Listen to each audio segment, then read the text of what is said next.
So you see, the City of Light is the only thing that can save you.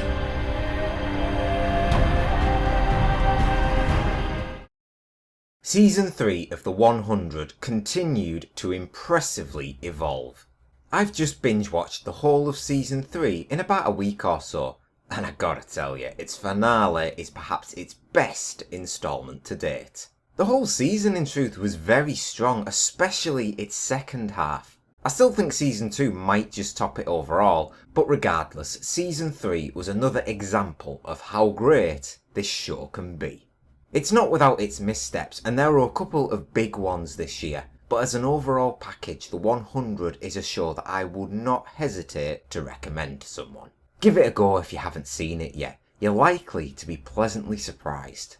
Granted, it may take about 4 or 5 episodes to really get into it for some, but believe me, it's worth the wait. How the show manages to merge all these vastly different story arcs together can't be easy, but it was done exceedingly well.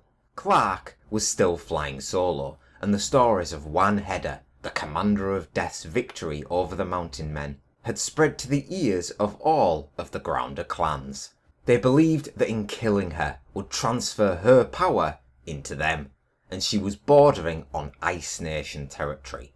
The search for Clark was the main focus of the first few episodes, and after she was captured by Roan, Black Sails' Zach McGowan, she was brought to none other than Lexa.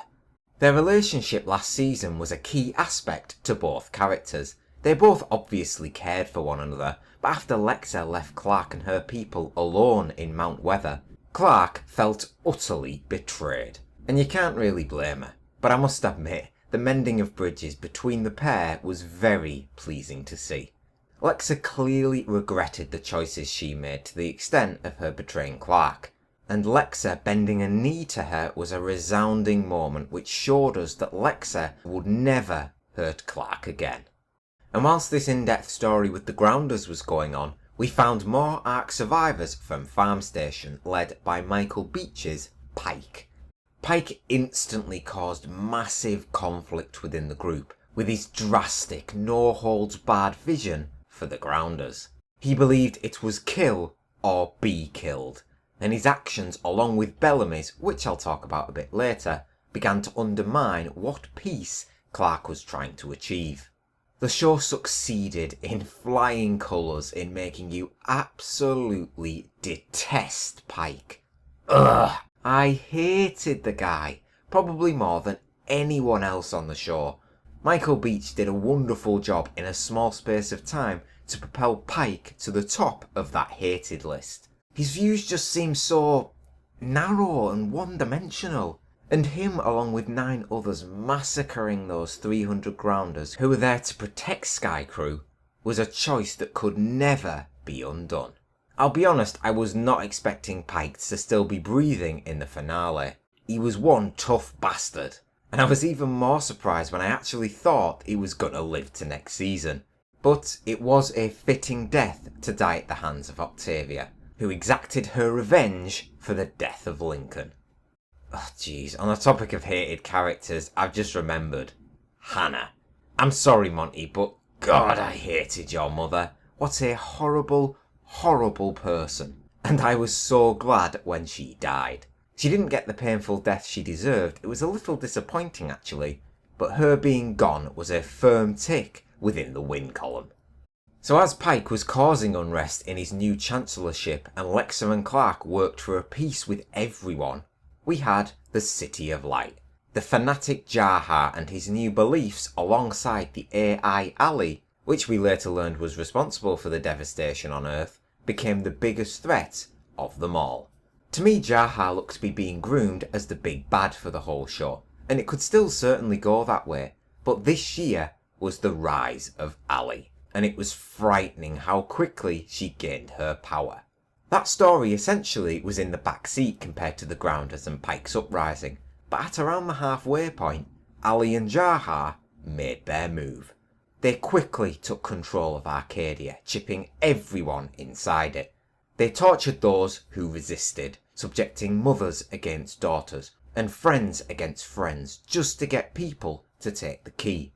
And once they took hold of Arcadia, They spread out in every direction. The threat ALIE posed was bigger than anything that has came before her, and it was painful and upsetting to see some of our favourite characters who had all been mind controlled act in ways that we knew that in their own mind they would never do. Abby took the key to save Raven, Kane took the key to save Abby, and what small hope we had was beginning to rapidly vanish. If not for Clark's quick thinking with having that blood transfusion with Ontari, allowing her to use the flame to get into the City of Light, the outcome would likely have been drastically different. Raven was the only person to ever break the hold that ALIE held over her, and it drove her determination more than ever before. She worked non-stop to figure out a way to beat this AI before it was too late. Lindsay Morgan was the MVP for this season in my book. A lot of this cast have great acting skills. Eliza Taylor as Clark, Paige Turco as Abby, and my favourite in Henry Ian Cusick as Kane.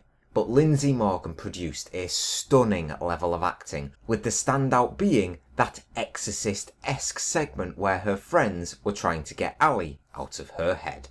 She must have been shattered after that shoot, but damn, it must have been worth it looking back at the results. Raven was able to make a complete turnaround for herself this year, going from the lowest of lows and pitying herself about her leg to being the brains in the triumph over ALIE. Speaking of character turnarounds, John Murphy has perhaps undergone one of the most redeemable arcs in the show thus far. He was a vile, cruel, hateful man in season 1. And I for sure wanted him dead. And look now, he's still a tosser of some sort, but he's pretty funny to watch as well. Him striking a bond and caring for Imori, then fighting alongside Bellamy to save the others. Hell, he actually held and pumped Ontari's heart to keep her night blood flowing into Clark. That's commitment right there. Yup, now I'm all for Murphy not dying anytime soon. Right, the Missteps. Bellamy has always been the most polarising character in the show, but the handling of him this year was so sudden and drastic it just didn't make sense. Why join Pike? Why? It was the speed of it that did it for me. It just felt so forced. Pike was acting like a dictator with his us versus everyone approach, and it was going to get everyone killed.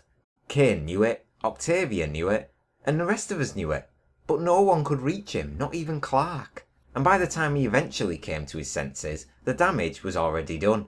I tell you, he's got his work cut out for him if he's to fully mend the bridges that he was able to break. You're dead to me.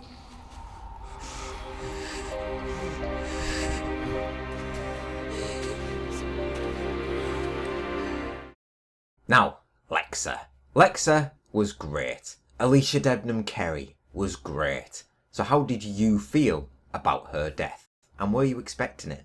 In truth, the writing was practically on the wall since Alicia Debnam Kerry was cast in Fear the Walking Dead, and the same could be said for Ricky Whittle aka Lincoln as he grabbed the lead in American Gods. But I'll be damned if either of those deaths didn't hurt. For Octavia, a girl who's been through so much, had to endure the sight of watching the man that she loved be executed right in front of her. Lincoln's always been a pretty cool and solid character in the show, so it was sad to see him go, but Lexa was the most badass of them all. I've read a lot of people felt that Lexa's death was mishandled. Now I can see why people think that, but I personally was fine with the way that it played out. It was an effective reminder that after Clark and Lexa were finally able to consummate their relationship, only for us to lose Lexa moments afterwards, that no one is safe in the world of the 100. Sure, it might have been able to be done better, so the surprising reappearance of Lexa in the finale to help Clark complete her mission should have been able to sate those who weren't fully happy with her death. Her final appearance was swords in hand, charging into her enemies, and that, in line with her character, was a badass way to go out. There are so many characters who I'm still to talk about. Jasper wallowed in his despair, blaming everyone else around him for the whole year, which really made you not feel for him. He was being purposely difficult and hurtful to those trying to help him, and he gave in to his pain in the end, eventually taking the chip. So Jasper, get yourself sorted for season 4, yeah? Monty though had an indifferent year. He learned the fate of his father and thankfully, sorry Monty, shot his mother. But at least he got some good loving with Harper to cap off his season. Way to go, Monty. Now, I've got to mention Kane, as Henry Ian Cusick is one of my favourite actors. My friend hated him in season 1, and quite rightly so, but he is a completely different man now, arguably the most likeable character. Kane has become the voice of reason, a beacon of light amongst the survivors of Arcadia. So I got very worried for him when he got crucified to that cross. I had a feeling that he was about to be a goner. Thankfully, he survived, and hopefully next year, Chancellor Kane plays as pivotal a role as he did this year. My overall verdict for the third season of The 100 is an 8 out of 10.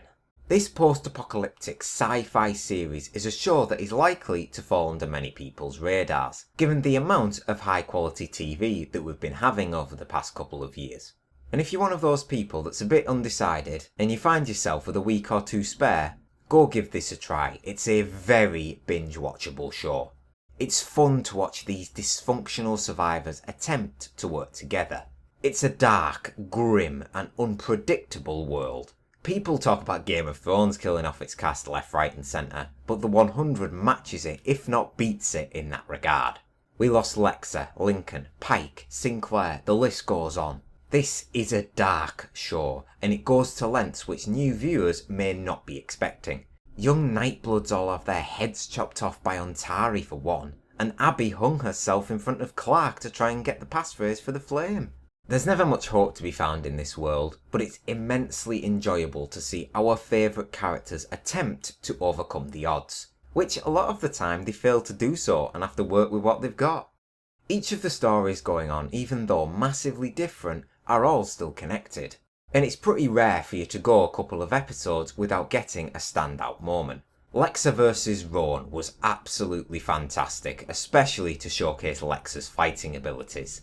Raven being controlled by ALIE was another, and then you had Clark heading into the City of Light. Props have to go out to all of its cast. Lindsay Morgan again was my MVP, but credit should also go to Erica Serra, who played ALIE and her creator. Putting both of the characters she played side by side, and there being an easily recognisable difference between them is not an easy thing to pull off, but she did it remarkably well. The show isn't without its flaws. Bellamy's decision making and sudden change of mind was my main gripe, and you may overlook some of the other odd, smaller decisions that characters make if you've been binge watching it. And the flashback sequences used to give perspective into the narrow-minded Pike just came too late into the season. They were needed earlier to get us more invested in him rather than just wanting him dead. Now, I haven't gone into detail about Clark much, but her development, like many others, continued at an alarming rate. She's the central character of the show, and she was again the saviour of her people after putting her life on the line to stop ALIE. Where season 4 is gonna go is beyond me. Was ALIE telling the truth about 96% of the Earth's surface being uninhabitable, or was she just stalling to delay Clark? I have a feeling it's gonna be a mix of them both. The first year of the show, the 100 arrived on the ground, trained to survive, and battled the Grounders. The second year saw them fight side by side with the Grounders to take up arms against Mount Weather. And this year added the greatest threat to date with the AI ALIE. I have no idea where season 4 is going to go, and that excites me. Hopefully it can keep up with the same level of quality world building that we've seen over the past couple of years. And if so, it should be another good one. And as always, thank you very much for watching. Please leave a like, comment and subscribe if you enjoyed the review. And I'll see you on the next one.